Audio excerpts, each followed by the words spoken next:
Freedom. It's an interesting concept.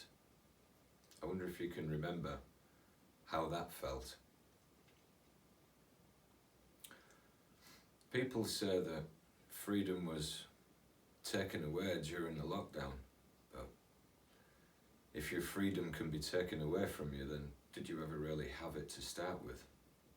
Is a poignant question. And were people really free before the lockdown anywhere? It might have felt like freedom. People got to choose their own form of slavery or career, and you pretty much had to go along with everything and fill out your forms and do all your registrations and make sure you put your dustbin out on the right day and make sure you paid your TV license. That never really felt like freedom to me. And to be honest, the first time I ever felt free was when I was about 24 years old, and I ended up driving through the deserts of Rajasthan on a motorcycle. It was an awesome feeling, and I remember driving under the stars one night through the deserts and the sand dunes, and you could see the mountains silhouetted in the background. There were so many stars it almost lit up the road. And I felt like Peter Fonda in the movie Easy Rider. I think sometimes I even had that tune going in my head as I blasted through the desert by myself. And I'd never felt so alive in my life, so free, so alive. I was 24 years old, I had $3,000 in my stuff down the front of my pants in my bag belt, and I was out on my own in the desert having an adventure of a lifetime.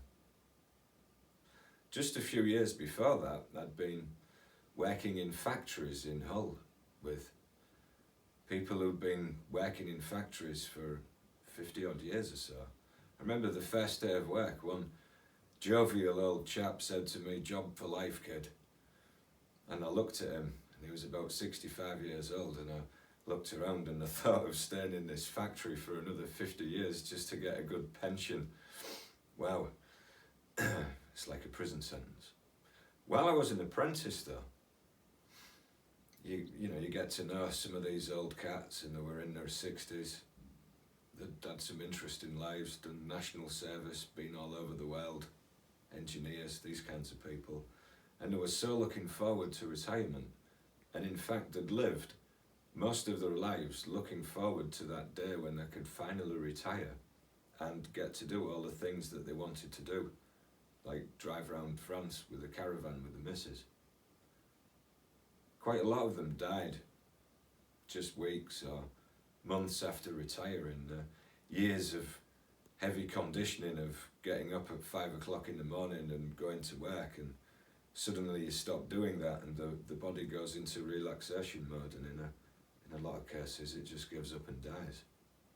So at 18 I realised that I couldn't wait till I was 65 to start doing all the things I wanted to do with my life, because I might not live that long, or if I did live that long, I might be so contaminated by industrial dusts and contaminants that I might be not even be able to walk up the stairs. So I decided to enjoy my life while I was young and live a life of semi-retirement while I was in my 20s. Keep going to India and having adventures. You see, that motorcycle adventure really lit a fire under my ass. And I started realising that I was interested in freedom. That was what really began to drive me. More than being materialistic and having a big house and a big car and having to work like a slave for 25 years doing a job I didn't like to pay for it. If I gave up on those kind of things, then I could just be free to enjoy my life and go where I wanted to go and do what I wanted to do.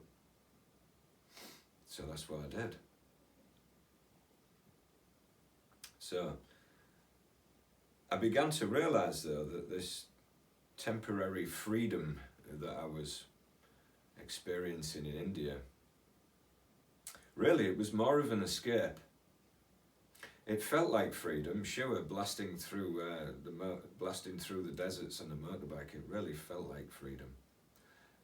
But it was escapism, really, because it was a dependent freedom. It was dependent on how long my cash would last, and I didn't have an infinite supply of money. And it was dependent on how long my visa would last. So it was only a temporary fix to the feeling of not feeling free. Jiddu Krishnamurti talks about this quite a lot. He talks about dependent freedom. And he talks about if your freedom is dependent upon something or dependent upon another person, then in essence it's not really freedom. And there's other ways in which we confuse ourselves into falsely believing that we're free when we're not. So another example then, let's say you leave everything behind in the West and you decide you're going to hang out on a beach and live like a hippie in India for a couple of months. So you might have left your house and your car behind and all that kind of thing, but you haven't left the mental attitude and the conditioning and the programming and the rigidity of English conditioning behind. And so you'll get to the beach, but you won't quite gel because you've still got that rigidity of the Englishness ingrained within you. And maybe after a couple of months it might start to ease off a little bit and you'll start to let go of some of your hang-ups and your conditioning and be able to mix with different types of people. The hippies used to leave a sign at the beach in Gorkana, just up the hill, and the sign said, emotional baggage drop-off point. So you can go to the other side of the world, but your problems will follow you. So you might think you're free because you can travel and go off to a beach, but really when you get there, you're a prisoner of your own mind and your own thoughts. And if you've left hell behind, it'll probably follow you there with you, and you'll be in a state of hell in paradise. I know because I've been there myself. Depressed in paradise. You're on a beautiful beach and you sat there moping about a load of nonsense that happened in England 3 months earlier. You have to get a grip of yourself and bring yourself into the now.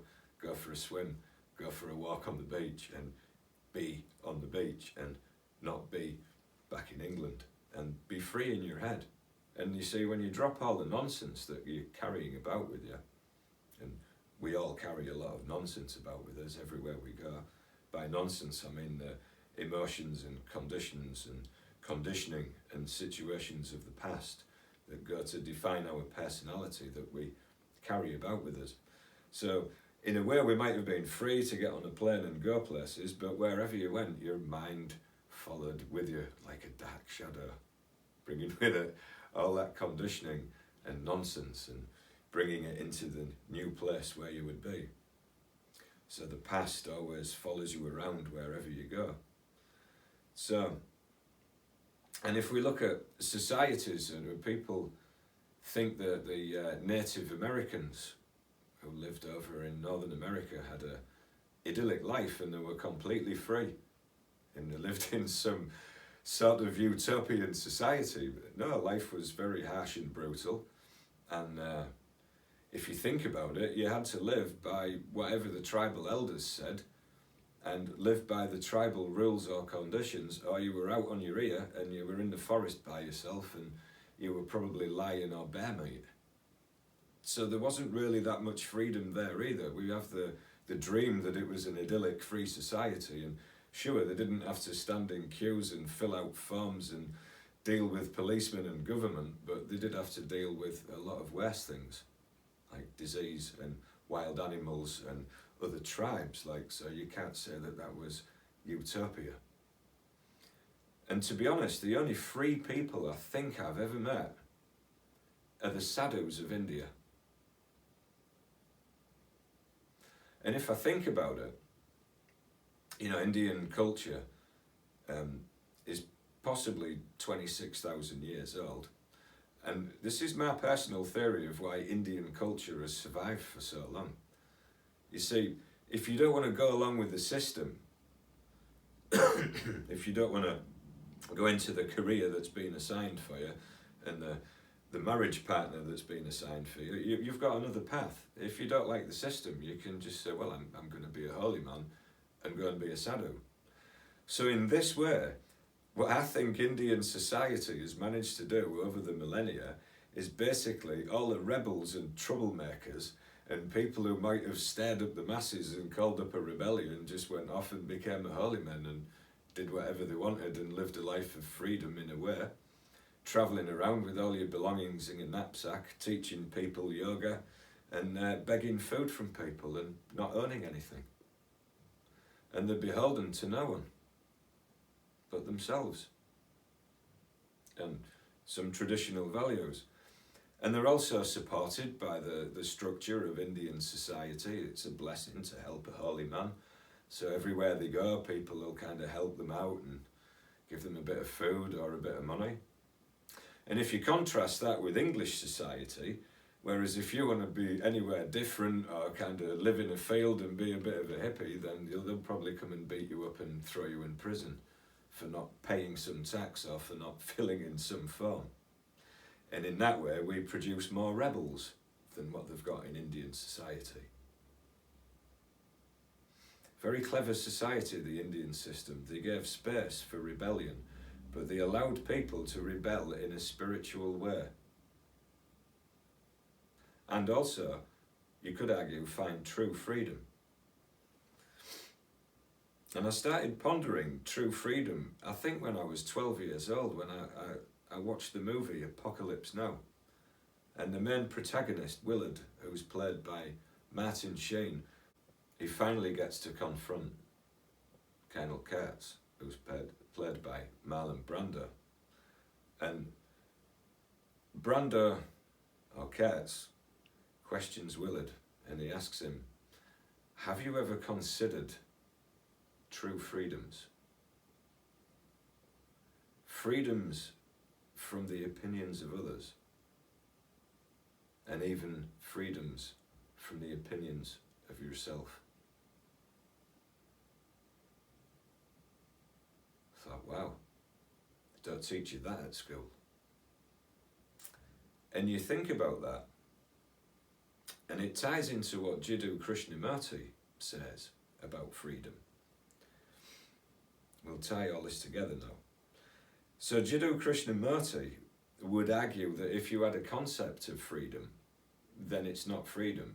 That's an idea that's been given to you by your conditioning in society. And that, as we know, when you get to that new paradise, you see, let's say you leave your society behind and you go to a paradise island, you'll bring with you all the conditioning and nonsense from your society. So you bring with you your own mental prison. You're on a beautiful island, but you've got the mental conditioning of somebody who's lived in an industrial society. You've got a prison mind because you've had to live in a structured, hierarchical society that needs to condition you in order that you'll stay in your place and not think too much or ask too many questions. So the argument is that true freedom can only occur when there is freedom from the opinions of ourselves and from the opinions of others. And the argument goes that one must be completely alone to reach this point. Now, by completely alone, so we could interpret that as going and living off in a cave by yourself and being really alone. That's useful. But what he means by alone, and this is in reference to Jiddu, what he means by being alone is that when you go somewhere, you see, you've always got all these opinions and voices going on in your head. And if we can drop that and drop being concerned about them and concerned about what it's saying, then we die to the past and we come to a state of emptiness, which is to be alone. So for example, if I go and sit on a bench and I'm sat talking to myself and rationalising and judging and analysing whether my thoughts are good or bad, I'm not really being alone with myself. But out of this aloneness, out of dropping everything, out of not being cared, not out of the aloneness which comes when we drop being interested in our minds, when we drop our opinions, when we drop the story, when we drop the conditioning, all the fears, when we just drop everything and just sit, then that is true freedom.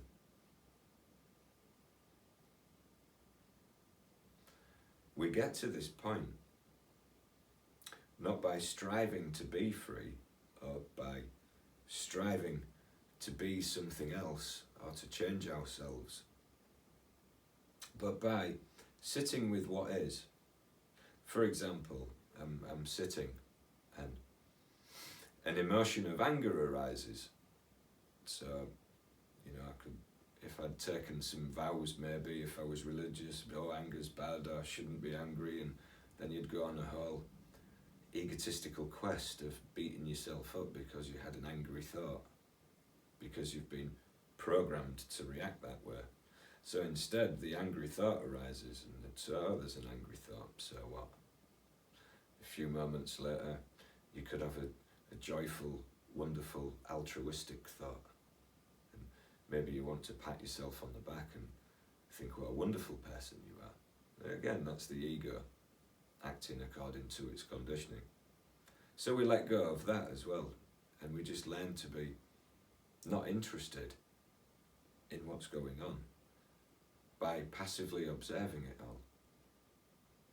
So if I simply observe that my mind sometimes has good thoughts and bad thoughts, so what? I'm dropping a lot of my ego. I'm dropping a lot of the judgment and the emotion and the nonsense that goes with picking at myself constantly. And that is a kind of freedom, isn't it? So I give my mind the freedom to have whatever thoughts it wants. And I give myself the freedom not to care. And because I don't really give a damn what my own mind's doing most of the time and what it's thinking, I don't really care what other people think about too much either. So I'm not that interested in my own mind, and to be honest, I'm not that interested in other people's minds and the opinions that their minds have got, because it's all just more ego. So then a sense of freedom comes of being more myself and more spontaneous. So I'm not worrying when I'm out and about, when I go shopping, I'm not worrying about what's arising in my mind. Maybe I've judged somebody, I'm not worrying about that. I'm not analysing this, I'm not analysing that. I'm not caring what I'm thinking, not really caring what other people are thinking. And it is a kind of freedom in and of itself. And it's not dependent on anything. It's not dependent on how much money I've got. It's not dependent on having that motorcycle and being 24 years old and feeling indestructible and that all infinity is ahead of me. And as I've got older, I've found that I don't need those things to feel free anymore. I can just feel free in my mind. And I allow my mind to think whatever it wants to think. I also allow other people to think whatever they want to think. And that's an act of love.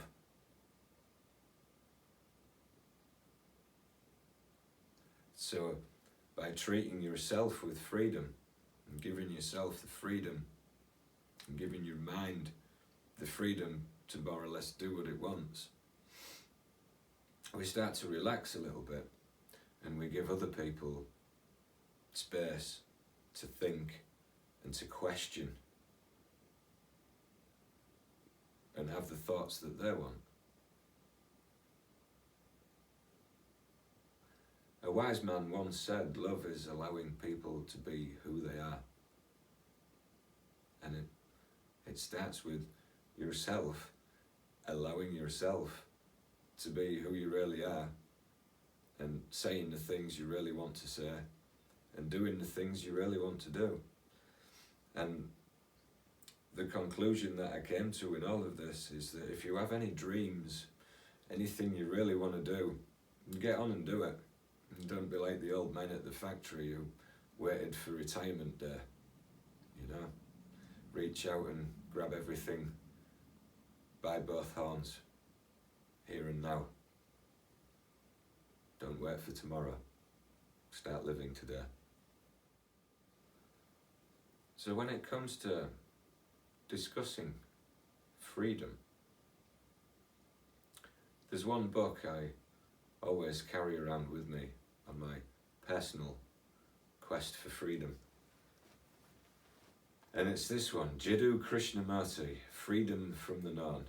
I think it's probably the best book that was written about his teachings.